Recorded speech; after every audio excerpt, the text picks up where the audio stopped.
Hello everyone, कैसे हैं आप सब। तो आज है खरना और खरना का आप लोग बहुत बहुत बधाई हो। और यहाँ मम्मी पोछा लगा रही, जिस रूम में वो छठ करेगी इसी रूम में वो छठ करेगी।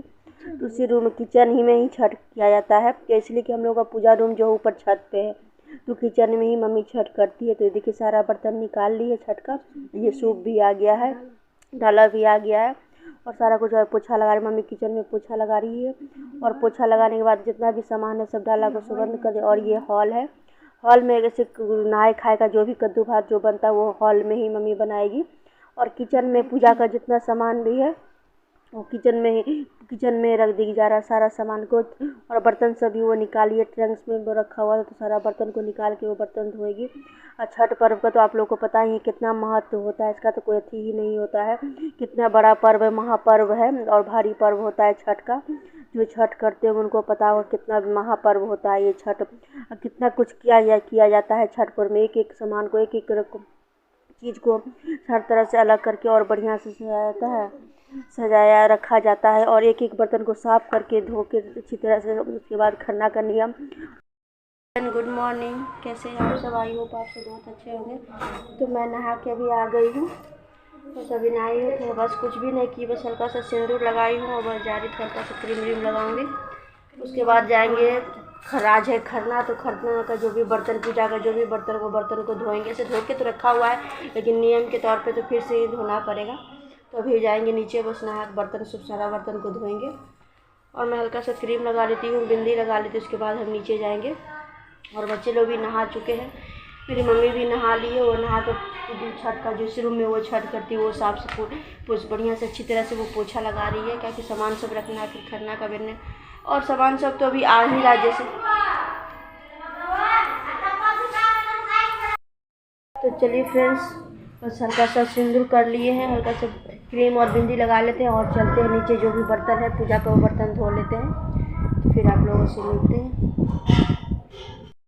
तो यहाँ पे दूध वाले भैया आ गए हैं और मम्मी दूध ले रही है खरना के लिए। खरना में भी प्रसाद बनता है तो दूध का उसमें ज़रूरत पड़ता है, तो वही दूध ले रही थी मम्मी। और दूध वाले भैया से बात करी थी। और हम लोग अपने जितने भी भाभी लोग, हम लोग अपने अपने काम में लगे छठ के पर्व में, तो सब अपना अपना। अब यहाँ मैं नहा के आ गई हूँ, तैयार हो रही, हल्का सा मेकअप, ज़्यादा नहीं बस हल्का सा मेकअप करूँगी, क्रीम लगाऊँगी, क्योंकि आज है खरना। है खरना का है, तो खरना तो सिर्फ शाम में ही होता है, दिन में तो नहीं होता है। तो रात में मैं तैयार होंगी, बस हल्का सा मेकअप करूँगी, हल्का सिंदूर बिंदी लगाऊंगी और हल्का सा लिपस्टिक लगा के उसके बाद देखिए यहाँ मैं आ गई हूँ। सारा जितना भी बर्तन है बर्तन लेके आ गई हूँ, साफ छठ वाला जो बर्तन है वही बर्तन लेके आई हूँ धोने के लिए। और यहाँ बड़ी वाली भाभी बैठी हुई है, बर्तन साफ कर रही है और इधर मैं वो बर्तन मांज रही है। और इधर मैं बर्तन धो धो के सब बर्तन को मैं पलट पलट के रख रही हूँ, किस ऊपर लेके जाना। और डुगू भी इधर उधर कर रहा है, हम दोनों नंद भाभी गप कर बातचीत भी कर रहे हैं और साथ में बर्तन भी धो रहे। तो ये देखिए ट्यूबवेल पे कल पे आ गए हैं बर्तन धोने के। एक एक करके सारा बर्तन धो धो के से उसे पलटा पलटा कर रख देंगे, सारा बर्तन पानी निकल जाएगा। उसके बाद सारा बर्तन को ऊपर छत पे लेके चल जाए। और देखिए बर्तन भी हाथ से थोड़ा सा गिर गया, तो फिर दोबारा धोना पड़ा। और देखिए सारा बर्तन को मैं पलटा रही हूँ और सारा पानी निकल गया। उसके बाद हम और मेरी बड़ी वाली भाभी दोनों हम लोग आ रहे हैं ऊपर किचन में रखने के लिए। सारा बर्तन एक एक करके सारा बर्तन को धर देंगे। और छठ पर्व में बहुत ही ज़्यादा नियम होता है, हर इस चीज़ को डर डर के सारा चीज़ करना पड़ता है। बहुत ही बड़ा पर्व, महापर्व होता है छठ का। नियम बहुत ही ज़्यादा नियम होता है। थोड़ा देर लेट गई थी, पूजा का बर्तन जो भी धोना था धो के उसके बाद लेट गई थी। लेट के मैं भी उठी हूँ, तो अभी बज रहे हैं 2:30 बज रहे हैं, 2:30 बज रहे हैं। तो उसके बाद मैं भी उठी हूँ और सुबह में मैं नहा के पूजा करने के बाद चाय शरबत जो भी पीना हो चाय शरबत पी के उसके बाद मैं लेट गई थी। लेट के अभी उठी हूँ। तो आज मैं फास्टिंग में हूँ, प्रसाद बनाएंगे तो फास्टिंग में ही प्रसाद बनाया जाता है, तो फास्टिंग में ही प्रसाद बनाएंगे। तो प्रसाद में हम लोगों को खूब गुड़ वाली रसिया खीर जो बनता है मीठी वाली, वो खीर और पूरी बनता है, तो वही प्रसाद बनाएंगे शाम में। तो अभी तो नहीं बनाएंगे, अभी टाइम है, शाम में ही प्रसाद खरना तो शाम में ही किया जाता है। आज खरना है, घर नहाए खाए था। आज छठ का दूसरा दिन है। भगवान आप लोग के सबको मनोकामना पूर्ण करें, छठ माँ सुख से रहिए, बढ़िया से भगवान करे सब आप लोग अच्छे से, बहुत बढ़िया से सब भगवान मनोकामना पूर्ण करें। बस मेरी ही आप लोग से भगवान से प्रार्थना है।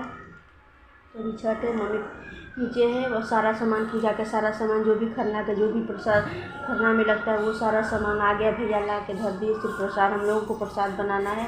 दूध भी आ गया है, दूध वाला भी आ गया, तो भी मैं उबाल के रख दी हूँ किचन में। और ऊपर किचन में ही छठ होता है और बच्चे लोग भी खा लिए, सब कुछ खा तो निश्चिंत हो गए। बस हम लोग अब शाम में प्रसाद बनाएंगे। तो मम्मी को नहीं बनाने दे रहे हैं कि इसलिए कि मम्मी फास्टिंग में वो सहेगी तो उससे प्यास लग जाएगा, तो इसलिए मम्मी तुम छोड़ दो, हम लोग नहीं बनाएंगे। तो बस मैं और मेरी भाभी लोग मिलकर प्रसाद बनाएंगे। जो यही प्रसाद हम लोग में बनता है। आप लोग में क्या बनता है हमें कमेंट करके ज़रूर बताइए कि आप लोग खरना के दिन आज क्या प्रसाद बनाते हैं। तो हम लोग में तो ये रसिया और दूध वाली खीर जो होता है, रसिया भी कहा जाता है, तो हम लोग में यही बनता है। पूरी और खीर, मीठी वाली खीर ही बनेगा। तो शाम में वही बनाया। पूजा का सारा सामान आ गया। बस मैं सोच रही थोड़ी देर में लेट जाऊँ, अभी तो कोई काम नहीं है। अब जो भी खरना का प्रसाद बनना है वो शाम में ही बनेगा। और चाय शरबत भी हम लोग पी चुके 2 बार। चाय शरबत जो भी था हम लोगों का हो गया है चाय शरबत। बस जो आ रहे सोच रहे थोड़ी देर लेट जाएं, उसके बाद शाम में उठेंगे तो उसके बाद प्रसाद बनाएंगे। तो चलिए फ्रेंड्स, मैं शाम में आप लोगों से मिलते हैं। और मेरे वीडियो में आप लोग बने रहिएगा। छठ पर्व देखिएगा कैसे हम लोग मनाया, किस तरह हम लोग में छठ पर्व होता है, खरना होता है, कैसे हम लोग क्या करते हैं। तो आगे आप लोग वीडियो में ज़रूर बने रहिएगा, पूरे वीडियो मेरा देखिएगा फ्रेंड्स। तो चलिए फ्रेंड्स, थोड़ी देर में क्या शाम में आप लोगों से फिर मिलते हैं। तो ये शाम का टाइम है और यहाँ मैं आ गई हूँ चावल साफ़ करने के लिए। मैं चावल साफ़ कर रही हूँ। और कल हमारे यहाँ गुड़ वाली रसिया जो होती है वो बनती। बहुत लोगों के यहाँ दूध वाली खीर भी बनती, लेकिन हम लोगों के घर में गुड़ वाली रसिया ही बनता है। तो वही प्रसाद हम लोग के यहाँ बन रहा है। और यहाँ मैं चावल साफ़ कर रही हूँ। चावल में सब कुछ है नहीं, लेकिन फिर भी एक बार देख लेने से थोड़ा सा अच्छा रहता है। तो यहाँ उसके बाद यहाँ पूजा पाठ का रहता है, तो साथ देख लेना, एक नज़र मार लेना चाहिए। तो वही हम लोग मार ले। उसके बाद यहाँ आटा भाभी मेरी में ये छोटी वाली भाभी है और ये आटा निकाल रही है, आटा को छान रही है।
तो यहाँ रश्मि बैठी हुई और मेरी मम्मी भी बैठी हुई है। दोनों नानी नतनी बैठ के चूड़ी का थी कर रही है, पहना रही है। सेट लगा के उसको दे रही नानी को, वो अपनी नानी को दे रही है सेट लगा के चूड़ी पहनने के लिए। तो मम्मी एक एक करके सारा चूड़ी पहन, इसलिए खरना का टाइम हो चुका है, 7 बज चुका है। तो खरना का भी टाइम, अब खरने का टाइम, मुझे खरना करेगी। और उसके बाद ये चूड़ी मम्मी पहन ली। उसके बाद भाभी मेरी आ गई है और सब कुछ चले गए तैयार होने के लिए। सब कुछ तैयार हो रहा है और यहाँ भाभी मेरी मम्मी को ये लगा रही है, आलता लगा रही है। तो हम लोग उसके मम्मी के लगाने के बाद उसके भाभी हमको भी लगा रही, बोली आप भी लगा ली, तो हम भी लगा लेंगे। उसके बाद भाभी भी लगा लेगी आलता। उसके बाद क्या शुभ पूजा पाठ में से शुभ होता है, आलता लगाना ही चाहिए। कोई भी पूजा पाठ हो, कुछ भी हो, तो आलता लगाना ही चाहिए, बहुत शुभ होता है। और सुहागन के लिए तो खास करके ज़्यादा ही शुभ होता है। और ये देखिए ज़्यादा कुछ भी नहीं, बस सिंपल सा लगा रही, ज़्यादा कोई कुछ भी नहीं कर रही है, एकदम सिंपल से भाभी लगा रही है। और उसके बाद ये भाभी आ गई है, भाभी अपना पैर में लगा रही है। पूजा पाठ में बहुत ज़रूरी होता है ये सब लगाना, वही शुभ। और नहीं तो मेरी मम्मी जो है गुस्साने लगती है कि क्यों नहीं लगाती और आलता लगाया करो। तो हम लोग थोड़ा सा इधर नहीं करते तो नहीं लगाते हैं। और ये भाभी लगा के बहुत शुभ ही माना जाता है, सुहागन को बहुत शुभ होता है। और यहाँ उसके बाद मैं भाभी को लगा रही हूँ। और अलता लगाने के बाद हम लोग सबको अलता लगा के आ गए और सबको तैयार होके उसके बाद आ गए हैं। और यहाँ मम्मी पूजा का खरना की तैयारी कर रही है, पूजा शुरू कर चुकी है। हम लोग में जो है केला के पत्ता पे मेरी मम्मी ढकनी जो होता है मिट्टी का ढकनी, उसमें ही सिंदूर का टीका करिए, 5 टीका लगाएगी। और मेरी मम्मी के घर में केला के पत्ता पे ही प्रसाद चढ़ाया जाता। और मेरे यहाँ जो है मेरे ससुराल में इस ढकनी में ही प्रसाद चढ़ाते हैं। ढकनी में सिंदूर की और उसके बाद फूल बेलपत्ता सब चढ़ा के उसके बाद ढकनी में सारा प्रसाद चढ़ा के उसके बाद पूजा पाठ करेगी। और खरना हम लोग में बहुत नियम से ही होता है। अब हम लोग में कि सब में भी नियम से होता है। और उसके बाद ये जो है गुड़ वाली रसिया को केले के पत्ते पे चढ़ा दी और दिया बाती भी देखिए कर दी है। और ये रसिया तुरंत ही बना था, तो गरम गरम रसिया था। तो ये छठ माँ को प्रसाद भोग लगा रही है। और ये जो दो डबल रोटी जो सट के चिपका के बनाया जाता है, तो वो डबल रोटी है जिसमें हम लोग दोस्ती पूड़ी भी कहा जाता है। तो उसके बाद दोस्ती पूड़ी रख देगी और जितना भी है बताशा हुआ, फूल पान सुपारी जो भी सारा प्रसाद रख के उसके बाद माँ मेरी मम्मी खरना का पूजा करेगी। और अभी प्रसाद से ज़्यादा टाइम तो हो ही चुका था, करीब 8 साढ़े 8 का टाइम हो चुका था, खरना का टाइम हो चुका। बहुत घर में तो पूजा हो चुका था, लेकिन हम लोग के घर में थोड़ा सा लेट से खरना का पूजा लेट से ही होता है। तो हम लोग मेरी मम्मी लोग लेट से ही पूजा करते हुए देखिए सारा प्रसाद चढ़ा के उसके बाद धूप अगरबत्ती जो होता है छठ माँ का वो दिखा रही है। और उसके बाद खरना करने वो चली जाएगी। और हम लोग में आज के दिन खरना के दिन अर्घ भी पड़ता है। बहुत लोगों के नियम है कि खरना में अर्घ नहीं पड़ता, लेकिन हम लोग में नियम है कि खरना के दिन अर्घ भी पड़ता है, तो उनमें अर्घ भी दिया जाता है। और उसके बाद सारा प्रसाद चढ़ाने में हम लोग एक एक करके सबको हम लोग छठ माँ को प्रणाम कर रहे हैं। और प्रणाम करेंगे उसके बाद छत पे आ गए और छत पे देखिए मेरी मम्मी खड़ी यहाँ अर्घ देने के लिए। तो हम लोग में खरना के दिन भी अर्घ पड़ता है, मेरी मम्मी के घर में खरना के दिन भी अर्घ पड़ता है। और उसके बाद छत पे आ गए हैं अर्घ दिन। तो ये मेरे बड़े वाले भाई, सबसे पहले बड़े वाले भैया दे और ये छोटे वाले मंझले वाले भैया गए ये, तो वो अर्घ दे रहे हैं। तो बारी बारी हम लोग जितने भी सबको बारी बारी अर्घ दे रहे हैं। हम लोग में नियम है खरना के दिन ही अर्घ पड़ता है। और यहाँ माँ भाभी को सिंदूर दे रही है। तो चलिए इस वीडियो को ही एंड कर देते हैं और मिलते हैं अच्छे से ब्लॉग के साथ में। मेरा वीडियो थोड़ा सा भी अच्छा लगा तो मेरे वीडियो को लाइक कर दिए और मेरे चैनल सब्सक्राइब